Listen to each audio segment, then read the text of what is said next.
12월 11일 오늘의 말씀은 욥기 34장 1절에서 30절입니다.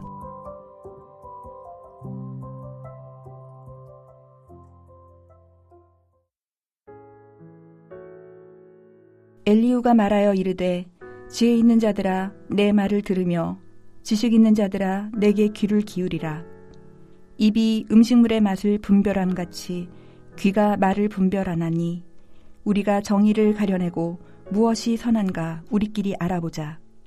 욥이 말하기를 내가 의로우나 하나님이 내 의를 부인하셨고 내가 정당함에도 거짓말쟁이라 하였고 나는 허물이 없으나 화살로 상처를 입었노라 하니 어떤 사람이 욥과 같으랴.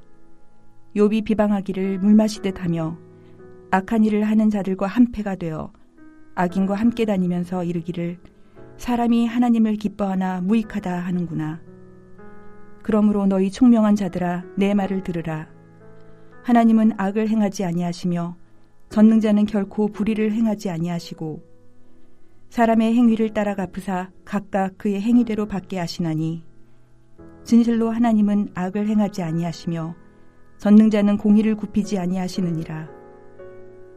누가 땅을 그에게 맡겼느냐? 누가 온 세상을 그에게 맡겼느냐? 그가 만일 뜻을 정하시고 그의 영과 목숨을 거두실진데 모든 육체가 다 함께 죽으며 사람은 흙으로 돌아가리라. 만일 내가 총명이 있거든 이것을 들으며 내 말소리에 귀를 기울이라. 정의를 미워하시는 이이시라면 어찌 그대를 다스리시겠느냐? 의롭고 전능하신 이를 그대가 정죄하겠느냐? 그는 왕에게라도 무용지물이라 하시며 지도자들에게라도 악하다 하시며 고관을 외모로 대하지 아니하시며 가난한 자들 앞에서 부자의 낯을 세워주지 아니하시나니 이는 그들이 다 그의 손으로 지으신 바가 됨이라. 그들은 한밤중에 순식간에 죽나니 백성은 떨며 사라지고 세력 있는 자도 사람의 손을 빌리지 않고 제거함을 당하느니라. 그는 사람의 길을 주목하시며 사람의 모든 걸음을 감찰하시나니 행악자는 숨을 만한 흑암이나 사망의 그늘이 없느니라. 하나님은 사람을 심판하시기에 오래 생각하실 것이 없으시니 세력 있는 자를 조사할 것 없이 꺾으시고 다른 사람을 세워 그를 대신하게 하시느니라. 그러므로 그는 그들의 행위를 아시고 그들을 밤사이에 뒤집어 엎어 흩으시는도다. 그들을 악한 자로 여겨 사람의 눈앞에서 치심은 그들이 그를 떠나고 그의 모든 길을 깨달아 알지 못함이라. 그들이 이와 같이 하여 가난한 자의 부르짖음이 그에게 상달하게 하며 빈궁한 사람의 부르짖음이 그에게 들리게 하느니라. 주께서 침묵하신다고 누가 그를 정죄하며 그가 얼굴을 가리신다면 누가 그를 배울 수 있으랴. 그는 민족에게나 인류에게나 동일하시니 이는 경건하지 못한 자가 권세를 잡아 백성을 올가매지 못하게 하려 하심이니라. 월요일 아침 주님 말씀 앞에 나오신 여러분들을 주님의 이름으로 환영하고 축복합니다. 여러분, 살아가는 동안 여러 가지 고난을 당할 때 고난에 대한 바른 관점을 갖고 믿음으로 이겨낼 뿐 아니라 고통당하는 자들을 사랑과 긍휼로 세워주고 격려해주는 그런 아름다운 인생 되시기를 주님의 이름으로 축복합니다. 우리 욥기 말씀을 계속하여 살펴보고 있습니다. 우리 계속해서 욥기의 말씀을 조금씩 나누어 살펴보고 있는 이런 특별한 은혜를 누리고 있죠. 지금까지 욥기의 이야기는 욥의 고통으로부터 시작해서 욥과 욥의 세 친구들과의 긴 대화, 그리고 이어진 욥의 또 여러 장에 걸친 또 독백으로 이 구성된 것을 함께 살펴보았습니다. 자, 근데 이제 욥기 32장부터는 또 다른 이전에 없던 새로운 사람이 한 명이 등장을 하게 되는데 그 사람은 바로 엘리후라는 아주 젊고 똑똑하고 유능한 사람이었습니다.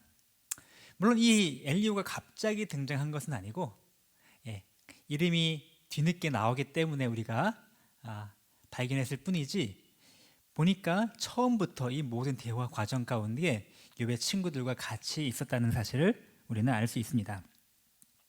자, 모든 대화와 독백이 다 끝난 이후에 엘리후는 이제 드디어 참다 이야기를 꺼냅니다. 엘리후는 욥의 잘못도 지적하고 또 욥의 세 친구들의 잘못도 지적하면서 엘리후는 지금 제3의 새로운 관점을 이야기하고 있습니다. 오늘 욥기에 나와 있는 엘리후가 어떤 인물인지 그것을 판단하는 것은 참 약간 까다롭기도 합니다. 사실 성경 학자들 중에도 크게 두 방향으로 갈라져서 엘리후를 해석을 합니다. 한쪽 편에서는 엘리후가 앞에 욥의 세 친구들과 별 다를 바 없는 그런 잘못되고 교만한 방식으로 욥을 비난하는 그런 인물인 것처럼 그렇게 이야기하는 학자들도 있는가 하면, 또 다른 많은 무리의 학자들은 엘리후는 욥의 친구들과는 다른 어떤 하나님의 특별한 메시지를 하나님의 영으로부터 공급받아서 지금 욥에게 전달하고 있는 그런 좀 선하고 의로운 사람인 것처럼 이야기하기도 합니다. 저는 개인적으로 어느 것 한쪽에만 옳다라고 보지 않고 엘리후를 통해서 우리가 배울 수 있는 긍정적인 면도 있고 또 엘리후가 여전히 가지고 있는 단점도 있다라고 생각이 듭니다. 긍정적인 면은 무엇일까요? 지금 엘리후에게는 이전에 욥의 세 친구들이 갖지 못했던 아주 새롭고 아주 중요한 그런 관점을 가르쳐 줄 뿐만 아니라 또 지금 엘리후가 욥의 세 친구와 함께 지금 네 친구였던 것처럼 등장하지 않고 새롭게 등장했다는 점, 또 나중에 하나님이 나타나셨을 때 엘리후에 대하여는 책망하지 않으셨다는 점, 또 욥이 엘리후의 말에는 욥의 세 친구들처럼 반박하지 않았다는 점을 볼 때는 무엇인가 우리가 꼭 생각해야 될 특별한 부분도 그 속에 있다라고 여겨집니다. 자, 그러면 오늘 엘리후를 통해 배울 수 있는 점은 무엇이고 또 우리가 배우지 말아야 할, 아니 반면 교사로 삼아야 할 점은 무엇일까요? 우리 첫 번째로 엘리후에게 배울 수 있는 긍정적인 면을 함께 생각해 보겠습니다. 가장 중요한 차이점은 무엇일까요? 바로 욥의 세 친구들이 갖고 있던 인과응보의 원리를 넘어서는 하나님의 주권적인 자유와 하나님의 주권적인 통치가 이 가운데 있다는 사실을 지금 보여주고 있는 것입니다. 욥의 세 친구들이 욥에게 찾아와서 세 번씩이나 강조했던 말의 핵심이 무엇이었는지 기억하십니까? 바로 성경에 나와 있는 규범적인 진리에 기초한 인과응보의 원리였습니다. 욥도 어쩌면 욥의 친구들과 비슷한 인과응보의 법칙만을 생각하고 있었지 않았나 싶습니다. 그의 주장 역시 나는 죄가 없는데 왜 이런 고통을 당해야 하나, 왜 이런 고난을 당해야 하나 하는 억울하고 답답한 심정을 토로하고 있으니까요. 욥의 친구는 욥이 죄가 있기 때문에 그 결과로 고통당한다. 욥은 나는 죄가 없는데도 이런 고통을 당하고 있다. 그러나 결국은 둘 다 같은 패러다임 속에 있는 것입니다. 무엇이죠? 죄가 있어야 고난을 당한다 라는 패러다임인 것입니다. 그러나 엘리후는 이러한 관점에 지금 새로운 관점을 제시하고 있습니다. 엘리후는 고난과 이 징계가 반드시 죄로 인한 것이 아닐 수도 있음을 지금 분명하게 이야기합니다. 죄에 대한 심판이 아니라고 할지라도 하나님은 자유로운 주권을 가지고 계신 분이시므로 얼마든지 그의 사랑하는 자녀들에게 심지어 죄에 대한 결과로 고통을 주지 않으셔도 하나님은 하나님의 뜻에 따라서 필요할 경우에 고난을 주실 수 있는 분이시다라는 사실을 엘리후가 일깨워주고 있는 것입니다. 죄 없이 고난 당한다고 답답해하는 욥에게 지금 엘리후가 이렇게 이야기합니다. 꼭 죄가 없더라도, 죄 때문이 아니더라도 얼마든지 우리는 고난을 당할 수가 있습니다. 우리가 다 알지 못하지만 하나님은 주권적인 자유함을 가지시고 하나님이 필요할 때 당신에게 고난을 주실 수 있는 분이십니다.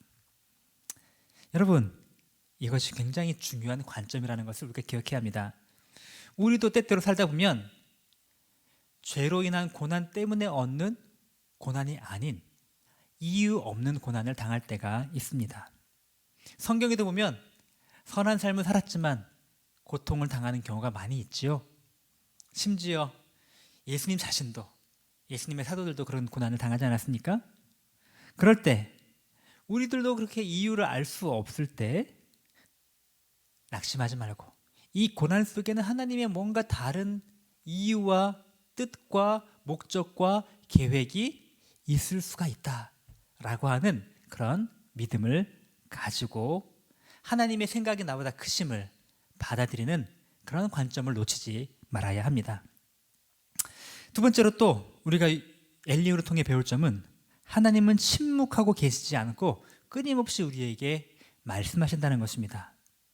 욥은 자신이 고통을 당하는데 하나님은 자신에게 아무 말씀도 하지 않으신다라고 탄식하였습니다. 그러나 엘리후는 하나님은 침묵하시는 것 같지만 실상은 계속해서 말씀을 하고 계신다라고 말합니다.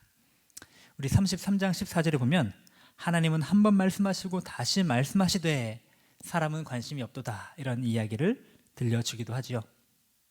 여러분, 우리의 삶 속에서도 마찬가지입니다. 실제로 하나님은 고난 중에도 계속해서 우리에게 말씀하고 계십니다. 때때로는 하나님이 아무 말씀도 안 하고 침묵하고 계신다는 것 같아도 사실은 그 침묵조차도 하나님의 뜻이요 하나님의 음성일 수가 있는 것입니다. 다만 우리가 하나님의 뜻과 음성을 분별하지 못하는 것이지요. 사실 어떤 면에서는 하나님이 주는 고난 자체가 하나님이 우리에게 주시는 하나님의 목소리이기도 합니다. 위대한 그리스도 사상가라고 할 수 있는 C.S. 루이스는 그의 저서인 고통의 문제에서 이런 유명한 말을 남겼습니다. 여러분들 들어보셨을 것입니다. 하나님은 쾌락 속에서 우리에게 속삭이시고 양심 속에서 우리에게 말씀하시며 고통 속에서는 소리치십니다. 고통은 귀먹은 세상을 불러 깨우는 하나님의 메가폰입니다. 하나님이 허락하시는 고난이 그 자체가 하나님이 우리를 얼마나 사랑하시는지, 하나님이 얼마나 위대하신 분이신지를 선포하는 그 자체가 메시지일 수도 있다는 것입니다. 하나님은 끊임없이 말씀하고 계십니다. 또 엘리후는 우리에게 새로운 관점을 제시해 줍니다.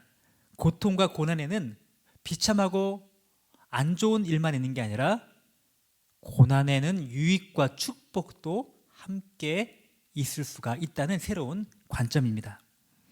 여러분, 엘리후는 고난을 통해 우리가 돌이키게 되고 더 큰 축복을 받을 수 있을 것이라고 이야기합니다. 실제로 성경에 그런 메시지가 참 많이 등장을 합니다.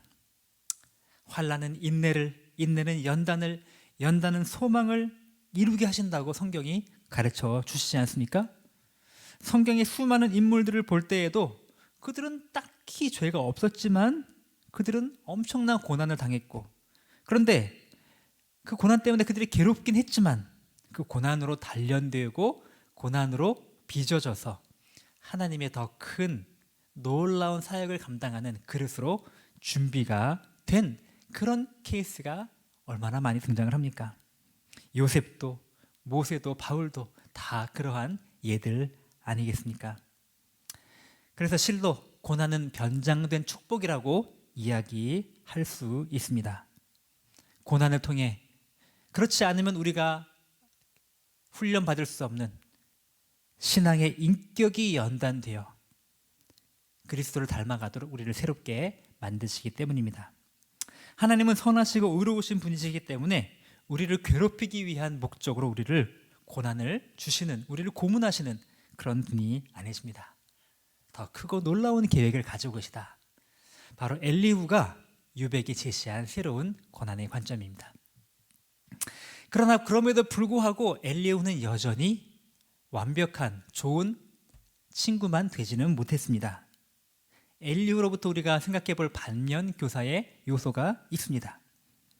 엘리후의 욥을 향한 책망과 권면에서 우리는 욥의 친구들과 또 욥이 가지고 있는 인과응보의 원리를 넘어선 하나님의 주권적인 자유를 확인할 수 있지만, 고난에 대한 새로운 관점도 확인할 수 있지만, 그러나 이조차도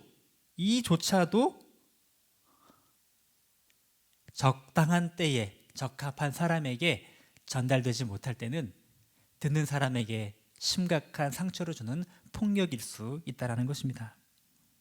그 전달하는 방식, 그 전달하는 고통 당하는 사람에게 전달하는 방식 자체가 매우 가혹하였기 때문입니다. 더 큰 사랑과 긍휼, 더 큰 따뜻함이 없는 올바른 신앙과 신학의 교리는 사람을 더욱 아프게 만들 수도 있기 때문에 그렇습니다. 여러분, 우리도 항상 그런 점을 주의해야 합니다.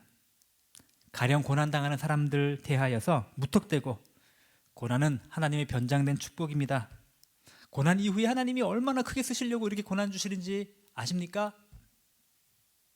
고난을 통해 우리를 더 굳세게 세워주실 것입니다. 이 새로운 관점조차도 우리가 함부로 적당하지 않은 때에 적당하지 않은 방식으로 해서는 안 될 것입니다. 엘리후 역시 좀 더 긍휼의 마음을 가지고 좀 더 배려하는 마음으로 그들을 섬기면 되지 않았을까요? 그랬다면 더 좋지 않았을까요? 여러분, 살아가는 동안에 여러 가지 고난을 당하실 때, 또 시험을 당하실 때 고난에 대한 바른 관점을 가지고 이겨내시는 여러분 되시기 바랍니다. 또 한편 그럼에도 불구하고 고통당하는 사람들을 향하여 더 큰 사랑과 긍휼로 그들을 세워주는 복된 인생 되시기를 주님의 이름으로 축복합니다. 우리 기도하겠습니다. 하나님 아버지, 오늘 욥기의 말씀을 통하여 우리에게 하나님 고난에 대한 새로운 관점을 다시 한번 일깨워 주시니 감사합니다. 하나님은 주권을 가지고 계시고 우리 주권적인 자유함을 가지시고 때로는 우리에게 고난을, 우리를 새롭게 만드시고 우리를 훈련시키시고 단련시키시는 그런 도구로 사용하실 수 있는 분이심을 우리에게 일깨워 주셔서 감사합니다. 또 고난이라는 과정을 통하여 하나님은 끊임없이 우리에게 말씀하시며 우리에게 소리치신다는 사실을 일깨워 주시니 감사합니다. 이 고난이 결코 쓸모없이 괴롭기만 한 것이 아니요 반드시 선한 열매를 가져올 수 있는 축복으로 쓰임받는다는 사실을 일깨워 주시니 감사합니다. 우리가 고통을 당할 때 이러한 새로운 관점을 놓치지 않고 정말 믿음 안에서 이겨낼 수 있도록 인도하여 주시옵소서. 주님, 그러나 또 한편 고통당하는 누군가를 대할 때 이러한 옳은 말이라도 우리가 함부로 말하지 않고 함부로 내뱉지 않고 그 사람을 향한 진정한 사랑과 긍휼의 마음으로 격려하고 세워줄 수 있는 그런 하나님의 사람 되도록 인도하여 주시옵소서. 하나님, 이제 연말이 다가옵니다. 그렇지 않아도 힘들고 어려운 우리 사랑하는 형제 가족 자매님들 연말이 될 때 더 마음이 아프고 더 힘든 순간이 찾아올 수 있을 텐데 하나님께서 그 모든 연약한 성도들을 불쌍히 여기셔서 하나님의 크신 위로와 하나님 평강으로 채우시기 원합니다. 육신적인 질병으로 고통당하는 가족들 기억하여 주시기 원하고 하나님 아버지 경제적인 어려움과 또 하나님 아버지 갈등과 여러 가지 마음의 하나님 아버지 혼란스러움으로 말미암아 고통당하는 우리 가족들 주님 찾아와 주시기 원하고 위로하여 주시기 원하며 하나님의 크신 은혜로 하나님 아버지 평강으로 채워 주시옵소서. 하나님 아버지, 또 우리 교회 공동체를 위하여 기도합니다. 연말에 많은 또 일들이 있을 텐데 주님, 성탄절과 성탄축제와 또 하나님 아버지 연말 연시에 또 새해를 맞이하는 새로운 계획들을 주님이 주시는 지혜로 잘 세워갈 수 있도록 하나님 인도하여 주시옵소서. 하나님이 세워주신 새로운 많은 일꾼들을 기억하여 주시기 원하고 많은 또 부담과 또 마음의 두려움도 있겠지만 그러나 더 큰 기대와 열망을 가지고 새해를 맞이할 수 있도록 주께서 함께하여 주시옵소서. 이번 한 주간도 주님과 함께 동행하며 승리하는 한 주 되기를 소원합니다.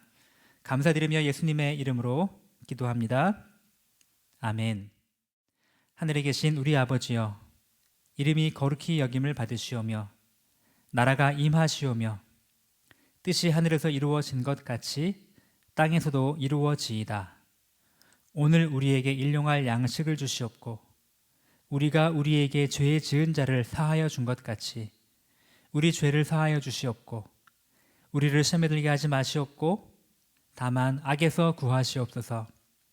나라와 권세와 영광이 아버지께 영원히 있사옵나이다. 아멘.